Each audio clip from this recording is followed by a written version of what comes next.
Hello everyone. कई बार ऐसा होता है कि आपको कोई बिजनेस स्टार्ट करने के लिए या कोई काम करने के लिए आपको लोन की आवश्यकता होती है और लोन की कंडीशंस को फुलफिल करने के लिए बैंक मैनेजर आपसे डिमांड करते हैं पिछले 3 वर्षों के आईटीआर की, और आपका आईटीआर फाइल नहीं हुआ होता है।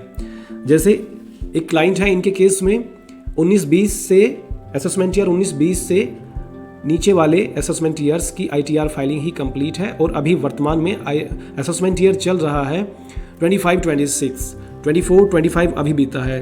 तो इनका पिछले 4 वर्षों से आईटीआर फाइल नहीं हुआ है, इनको लोन की आवश्यकता है और बैंक से डिमांड हुई है लोन की कंडीशंस को फुलफिल करने के लिए पिछले 3 वर्षों के आईटीआर की। तो पिछले 3 वर्षों का आईटीआर जो फाइल होता है वो अपडेटेड रिटर्न के अंतर्गत आता है और उसका सेक्शन होता है सेक्शन 139 सब सेक्शन 8A। उसमें की कंडीशन यह है कि यदि उसमें आपकी टैक्सेबल इनकम 5 लाख से नीचे है तो आप पर 1,000 रुपये का पेनल्टी चालान बनता है, और यदि आपकी टैक्सेबल इनकम 5 लाख रुपए से ऊपर है तो आप पर 5,000 रुपये का पेनल्टी चालान बनता है और प्लस टैक्स जो आपको पे करना होता है।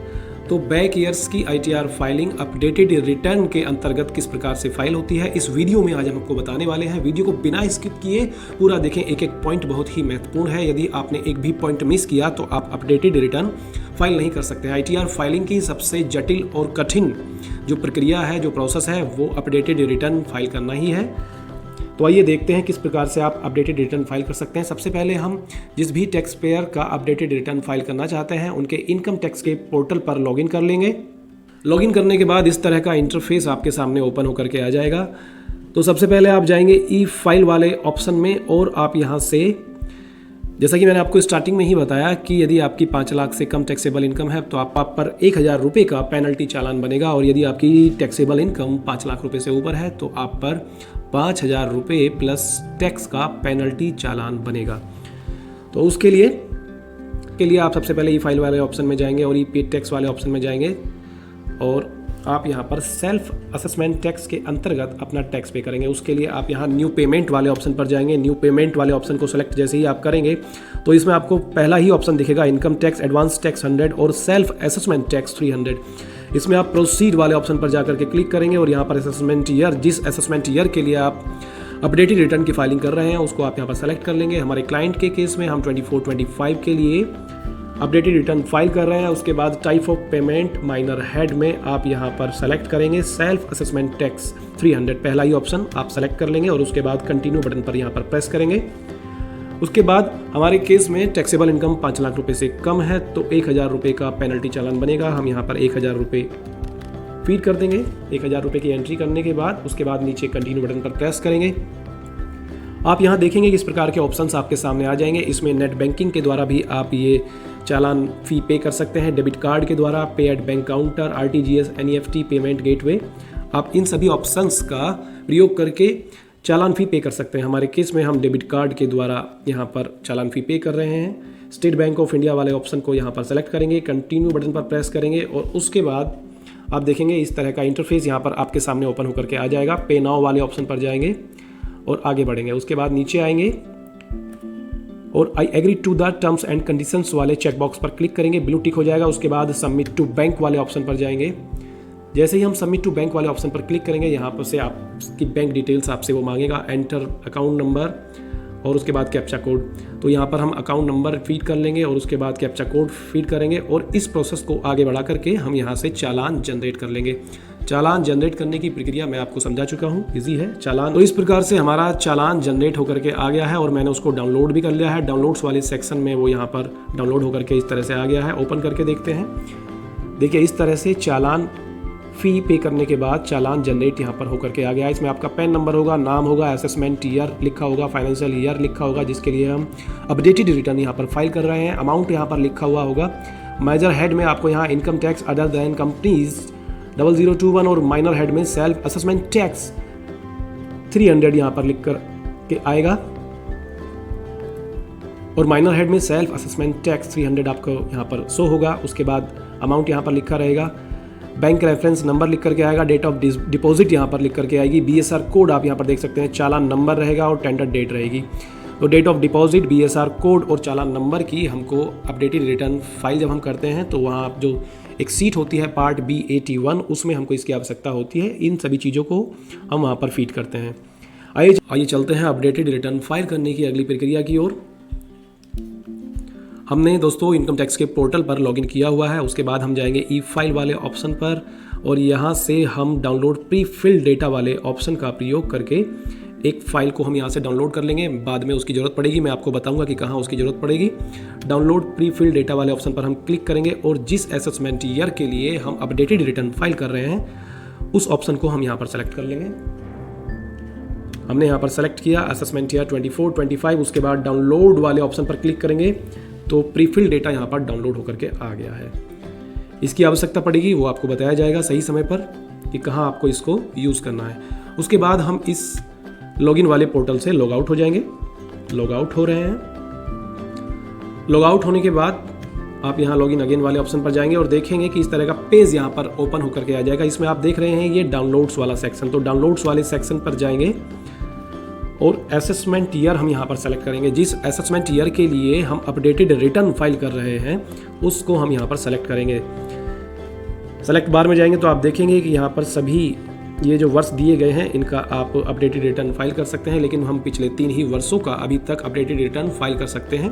1 फरवरी को जो बजट की घोषणा हुई है 1 फरवरी 2025 को, तो उसमें वित्त वर्ष 25-26 से हम पिछले 4 वर्षों तक का अपडेटेड रिटर्न फाइल कर सकते हैं। लेकिन फाइनेंशियल ईयर 24-25 तक हम पिछले 3 वर्षों का ही छूटा हुआ ITR अर्थात अपडेटेड रिटर्न फाइल कर सकते हैं।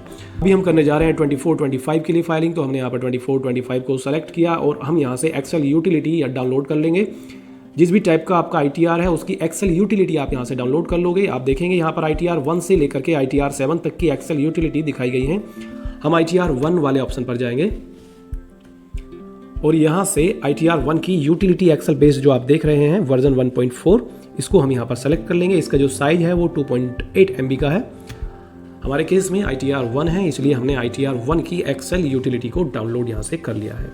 डाउनलोड होकर के ये इस डाउनलोड्स वाले सेक्शन में आ जाएगी। हम यहाँ डाउनलोड्स वाले सेक्शन में जाएंगे और जो ITR 1 की एक्सेल यूटिलिटी फाइल हमने अभी डाउनलोड की थी इसको हम ओपन कर लेंगे।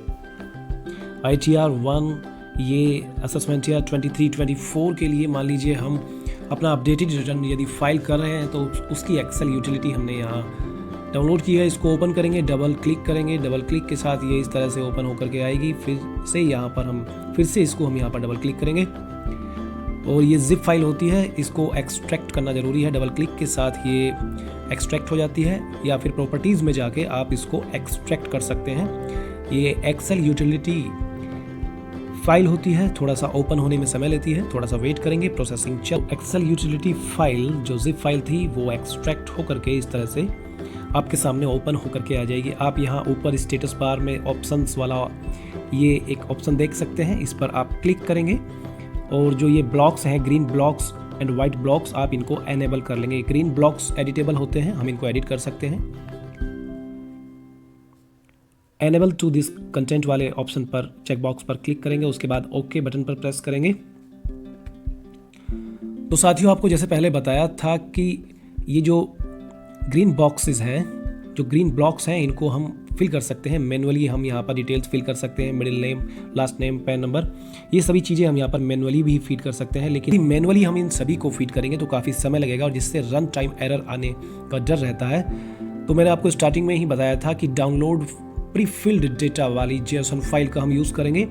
तो उसके लिए आप यहाँ राइट साइड में देख सकते हैं इंपोर्ट प्री फिल वाले ऑप्शन पर जाएंगे और जो JSON फाइल हमने पहले से डाउनलोड की है, डाउनलोड प्री फिल्ड JSON, उसको हम यहाँ पर सेलेक्ट कर लेंगे। आप देख सकते हैं ये डाउनलोड प्री फिल्ड डेटा वाले ऑप्शन पर हम डबल क्लिक करेंगे और इस फाइल को यहाँ पर फैच कर लेंगे। तो इस तरह से जो सभी ब्लैंक फील्ड्स थे वो यहाँ फिल होकर के आपके सामने आ जाएंगे। ऑटोमेटिकली सभी चीज़ें यहाँ पर फिल होकर के आ गई हैं। चलिए अब बढ़ते हैं नेक्स्ट स्टेप की ओर। अब चूंकि बैक ईयर्स की हम ITR फाइलिंग कर रहे हैं, अपडेटेड रिटर्न ITR U के अंतर्गत यहाँ पर नेचर ऑफ एम्प्लॉयमेंट आप सेलेक्ट कर सकते हैं। आपके केस में जो भी एप्लीकेबल हो, central government, state government, public sector. हमारे केस में हम अदर्स को सेलेक्ट करेंगे। Are you opting for new tax regime के अंडर सेक्शन 115 BAC, क्या आप न्यू टैक्स रिजीम के अंतर्गत अपना ITR फाइल करना चाहते हैं? तो हाँ, हम न्यू टैक्स रिजीम के अंतर्गत अपना ITR फाइल करना चाहते हैं। येस वाले ऑप्शन पर क्लिक करेंगे। उसके बाद नीचे आएंगे, यहाँ पर हम नो सेलेक्ट करेंगे। फाइल अंडर सेक्शन यहाँ पर लिखा हुआ है फाइल अंडर सेक्शन, तो जो अपडेटेड रिटर्न है वो सेक्शन 139 सब सेक्शन 8A के अंतर्गत आता है। तो हम यहाँ पर सेक्शन 139 सब सेक्शन 8A को सेलेक्ट कर लेंगे। उसके बाद नीचे आएंगे, जो भी मैंडेटरी फील्ड्स हैं आप उन सभी को 1 बाय 1 यहाँ पर फिल कर लेंगे। यदि आप एक सैलरीड पर्सन हैं तो उसकी एंट्री आप यहाँ पर कर सकते हैं।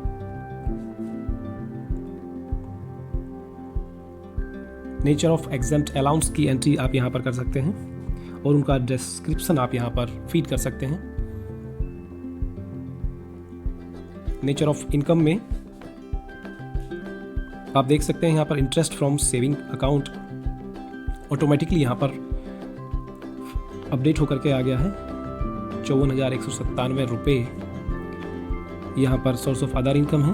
यदि कोई और आपकी सोर्स ऑफ अदर इनकम है तो आप उसको यहाँ पर फीड कर देंगे। सोर्स ऑफ इनकम किसी अन्य सोर्स से है तो आप उसको यहाँ पर सेलेक्ट कर सकते हैं। यदि इनमें से कोई भी आपको एप्लीकेबल नहीं लग रहा है तो आप एनी अदर वाले ऑप्शन के साथ यहाँ से जा सकते हैं और उसका डिस्क्रिप्शन आप यहाँ दे सकते हैं। ये सभी एंट्रीज पूरी करने के बाद आप प्रत्येक सीट को वैलिडेट करेंगे। यहाँ पर हम वैलिडेट वाले ऑप्शन पर जाएंगे और यदि सीट में कोई कमी रह जाती है तो आपको उस तरह का इंडिकेशन यहाँ पर मिलेगा, town city district is mandatory in seat income details. अर्थात इस सीट में हमने टाउन या डिस्ट्रिक्ट को नहीं फिल किया है। आप देख सकते हैं टाउन सिटी डिस्ट्रिक्ट यहाँ पर ये खाली है, इसको हम यहाँ पर फीड कर देंगे। प्रत्येक सीट में आपको इसी प्रकार का नोटिफिकेशन मिलेगा यदि कुछ सेक्शन यहाँ फिल करने के लिए छूट जाता है। तो ये फीड करने के बाद हम इस ब्लॉक के बाहर कहीं भी क्लिक करेंगे और उसके बाद वैलिडेट वाले ऑप्शन पर क्लिक करेंगे। यदि सीट पूरी तरह से कंप्लीट हो चुकी है तो इस तरह का नोटिफिकेशन आपको यहाँ पर मिल जाएगा, seat income details is okay. इसी प्रकार से अब हम आगे TDS वाले ऑप्शन में जाएंगे। ओके, जनरली इसको ओके करना है। वैलिडेट वाले ऑप्शन पर जाएंगे और ओके कर देंगे। इसके बाद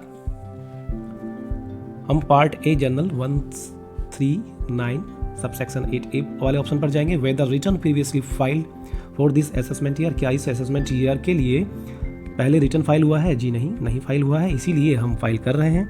उसके बाद आएंगे नीचे, are you eligible for filing an updated return, क्या आप एक अपडेटेड रिटर्न फाइल करने के लिए पात्र हैं? जी हाँ, हम पात्र हैं, क्योंकि हम पिछले 3 वर्षों का अपडेटेड रिटर्न फाइल कर रहे हैं तो हम उसके लिए पात्र हैं। यहाँ पर रीज़न मांग रहा है कि क्यों आप अपडेटेड रिटर्न फाइल कर रहे हैं, तो चूंकि हमने बैक ईयर्स में ITR फाइलिंग नहीं की है, रिटर्न प्रीवियसली नॉट फाइल्ड हमने यहाँ पर सेलेक्ट किया, पहला ही ऑप्शन है। और उसके बाद हम जाएंगे, are you filing the updated return during the period, क्या आप ड्यूरिंग द पीरियड अपना अपडेटेड रिटर्न फाइल कर रहे हैं? यदि आप 12 महीने की समय सीमा के अंतर्गत ही अपना अपडेटेड रिटर्न फाइल कर रहे हैं तो आप प्रथम ऑप्शन को चुनेंगे। और यदि नहीं, 1 से 2 साल के बीच में 1 साल के बाद अपना आप अपडेटेड रिटर्न फाइल कर रहे हैं तो आप दूसरे वाले ऑप्शन को चुनेंगे। हमारे केस में यहाँ हम पहला ऑप्शन चुन रहे हैं। उसके बाद वैलिडेट वाले ऑप्शन पर जाएंगे और यदि सभी चीज़ें ठीक हैं तो seat part A in general 139 subsection 8A is okay. तो seat part A general 139 subsection 8A वाली भी कंप्लीट हो चुकी है। उसके बाद TCS वाले ऑप्शन पर जाएंगे। नॉर्मली हमको इसको वैलिडेट करना है। टैक्सेस पेड एंड वेरिफिकेशन वाले ऑप्शन में जाएंगे। आप ध्यान दें, इसमें आपको प्लेस जरूर फिल करना होता है। Place is mandatory in this seat, only place is mandatory. उसके बाद फिर से ऊपर जाएंगे और वैलिडेट वाले ऑप्शन पर please select at least 1 account in which you prefer to get your refund in seat taxes paid mandatory. तो यहाँ पर ये चीज़ छूटी हुई है, इसका मतलब कि आप कम से कम एक अकाउंट अपना सेलेक्ट कीजिए जिसमें आप रिफंड पाना चाहते हैं। तो हमने उसको सेलेक्ट किया, चेक बॉक्स पर क्लिक किया और उसके बाद बाहर क्लिक किया और उसके बाद वैलिडेट वाले ऑप्शन पर जाएंगे। जो भी कमी रहेगी सीट में तो आपको इंडिकेशन मिलेगा कि आप इस चीज़ को ओके कर लीजिए और उसके बाद कंप्लीट हो जाएगी तो आपको इस तरह का इंडिकेशन मिलेगा कि आपकी सीट ओके है। इसके बाद हम जाएंगे आगे और पार्ट B 81 वाले सेक्शन में और यहाँ पर हम एंट्री करेंगे। टोटल एडिशनल इनकम आपको यहाँ पर जरूर फीड कर लेनी है। टोटल एडिशनल इनकम हम यहाँ देख लेते हैं कि जो एडिशनल इनकम है 4,66,200 रुपये हमारी टोटल बन रही है। Income, source of income from other sources, तो इसको हम यहाँ पर फीड कर लेंगे, एंट्री कर लेंगे 4,66,200, वही यहाँ भी आपको रिफ्लेक्ट हो रही है। उसके बाद हम यहाँ पर चालान डिटेल्स फिल करेंगे, BSR कोड, चालान डिटेल्स, जो चालान हमने डाउनलोड किया था उसकी हम यहाँ से देख लेंगे, मैच कर लेंगे और 1 बाय 1 उसकी एंट्रीज हम यहाँ पर फिल कर देंगे। चालान को हम चेक कर लेते हैं। चालान जो हमने पे किया था आप उसमें देखेंगे तो उसमें चालान नंबर, BSR कोड और डेट, ये सभी चीज़ें लिखी होती हैं, नाम लिखा होता है, date of deposit 12 Feb 2025, BSR code और चालान नंबर और ये डेट यहाँ पर मेंशन है। ये सभी डिटेल्स हम वहाँ पर फीड कर देंगे। उसके बाद अमाउंट यहाँ पर फीड कर देंगे, 1000 रुपये अमाउंट। ये सभी चीज़ें फीड करने के बाद हम यहाँ पर वैलिडेट करेंगे। ATD वाले सेक्शन में जाएंगे, not claiming for self and family, not claiming for parents, validate button पर क्लिक करेंगे, वैलिडेट। ATG वाले सेक्शन में जाएंगे और इसको भी हम नॉर्मली वैलिडेट कर देंगे। इन सभी सीट्स को हम नॉर्मली वैलिडेट करते जाएंगे। उसके बाद जब ये सभी चीज़ें कंप्लीट हो जाएंगी, कैलकुलेट टैक्स वाले ऑप्शन पर हम यहाँ क्लिक करेंगे तो आप देखेंगे कि जो आपका टैक्स है वो यहाँ कैलकुलेट होकर के आ जाएगा। यदि आप पर कोई टैक्स बन रहा होगा तो वो भी यहाँ पर मेंशन होकर के आ जाएगा। 1000 रुपये पेनल्टी चालान के रूप में आप पर टैक्स बना है, जिसको हमने पार्ट B 81 में यहाँ पर पे किया है। इसको हम यहाँ वैलिडेट कर लेंगे। अब ये सीट हमारी ओके है और इसके बाद हम जनरेट जेसन वाले ऑप्शन पर जा कर के अपनी जेसन फाइल को जनरेट कर सकते हैं। उसके लिए आप TDS वाले ऑप्शन पर क्लिक करें, कैलकुलेट टैक्स हम कर चुके हैं, जनरेट जेसन वाले ऑप्शन पर क्लिक करेंगे। Please verify that the TDS statement is submitted for complete financial year. Generation JSON file generate होने से पहले के ये सभी ऑप्शंस हैं, ओके। हम इनको जनरली करते जाएंगे, सिंपली सबको ओके कर देंगे और उसके बाद आप देख सकते हैं यहाँ पर जेसन फाइल कंप्लीट होने वाली है और सेव जेसन वाले ऑप्शन पर जैसे ही हम क्लिक करेंगे तो जेसन फाइल का ये पाथ यहाँ पर आ गया है। इस पाथ में जा कर के ये जेसन फाइल सेव हो गई है। ओके बटन पर क्लिक करेंगे और अब हम उस पाथ में जा कर के जहाँ ये पाथ का एड्रेस था अपनी जेसन फाइल को हम सर्च कर लेंगे और कॉपी करके उसको पेस्ट कर लेंगे। तो इस तरह से हमारी जेसन फाइल जनरेट हो चुकी है। अब जो जेसन हमने बनाई है हम उसको यहाँ पर अपलोड करेंगे। उसके लिए हम इनकम टैक्स के पोर्टल पर सबसे पहले लॉगिन कर लेंगे। लॉगिन करने के बाद यहाँ पर ई-फाइल वाले सेक्शन में जाएंगे। उसके बाद income tax return file, income tax return वाले सेक्शन में जाएंगे। सेलेक्ट असेसमेंट ईयर वाले ऑप्शन को सेलेक्ट करेंगे। असेसमेंट ईयर 24-25 का अपडेटेड रिटर्न हम यहाँ पर फाइल कर रहे हैं। सेलेक्ट फाइलिंग टाइप में जाएंगे तो अपडेटेड रिटर्न वाला ऑप्शन हम यहाँ पर सेक्शन 139 सब सेक्शन 8A को सेलेक्ट करेंगे और उसके बाद 144AB तो इसको नो सेलेक्ट करेंगे। उसके बाद सेलेक्ट ITR टाइप ITR 1 हम यहाँ पर फाइल कर रहे हैं। कंटिन्यू वाले ऑप्शन पर जाएंगे, कंफर्म बटन पर क्लिक करेंगे, अटैच फाइल वाले ऑप्शन पर क्लिक करेंगे। तो जो जेसन हमने जनरेट की थी डबल क्लिक करके हम उसको सेलेक्ट कर लेंगे। अपडेटिंग की प्रक्रिया चलेगी। यदि सभी चीज़ें ठीक हैं, कोई करेक्शन उसमें नहीं करने को बाकी है तो इस तरह से वैलिडेशन सक्सेसफुल हो जाएगा और उसके बाद प्रोसीड टू वेरिफिकेशन की सारी प्रक्रिया उसी प्रकार से होगी जिस प्रकार से हम ITR को फिल करने के बाद ऑनलाइन ई-वेरीफाई करते हैं। Instant e verification via Aadhaar OTP वाले ऑप्शन पर जाएंगे, कंटिन्यू बटन पर प्रेस करेंगे। उसके बाद I would like to verify using OTP on mobile number वाले ऑप्शन को सेलेक्ट करेंगे, कंटिन्यू बटन पर प्रेस करेंगे। I agree to validate my Aadhaar details वाले ऑप्शन पर जाएंगे, जनरेट आधार OTP वाले ऑप्शन पर जाएंगे और OTP मोबाइल नंबर पर चला गया है, जो रजिस्टर्ड मोबाइल नंबर है उस पर चला गया है और उसके बाद हम OTP यहाँ पर एंटर कर देंगे और इस पर तो OTP हमने यहाँ पर एंटर कर दिया है और एंटर करने के बाद इस प्रकार का सबमिट के कन्फर्मेशन का ऑप्शन आपको यहाँ मिलेगा। सबमिट बटन पर जैसे ही आप क्लिक करेंगे तो देखेंगे कि ITR जो था वो फाइल होकर के आ गया है और नोटिफिकेशन भी टैक्स पेयर को जाएगा। तो इस प्रकार से इनका ITR यहाँ पर फाइल हो गया है अपडेटेड रिटर्न के रूप में। साथियों, इनकम टैक्स से संबंधित ऐसी ही महत्वपूर्ण वीडियोस और जानकारी के लिए सब्सक्राइब कीजिए हमारे चैनल MK4 सॉल्यूशंस को। इनको आप भी इसी प्रकार की महत्वपूर्ण जानकारी से न चूकें और हमारे चैनल को इसीलिए सब्सक्राइब कर लीजिए। वीडियो को शेयर करना न भूलें। धन्यवाद, नमस्कार।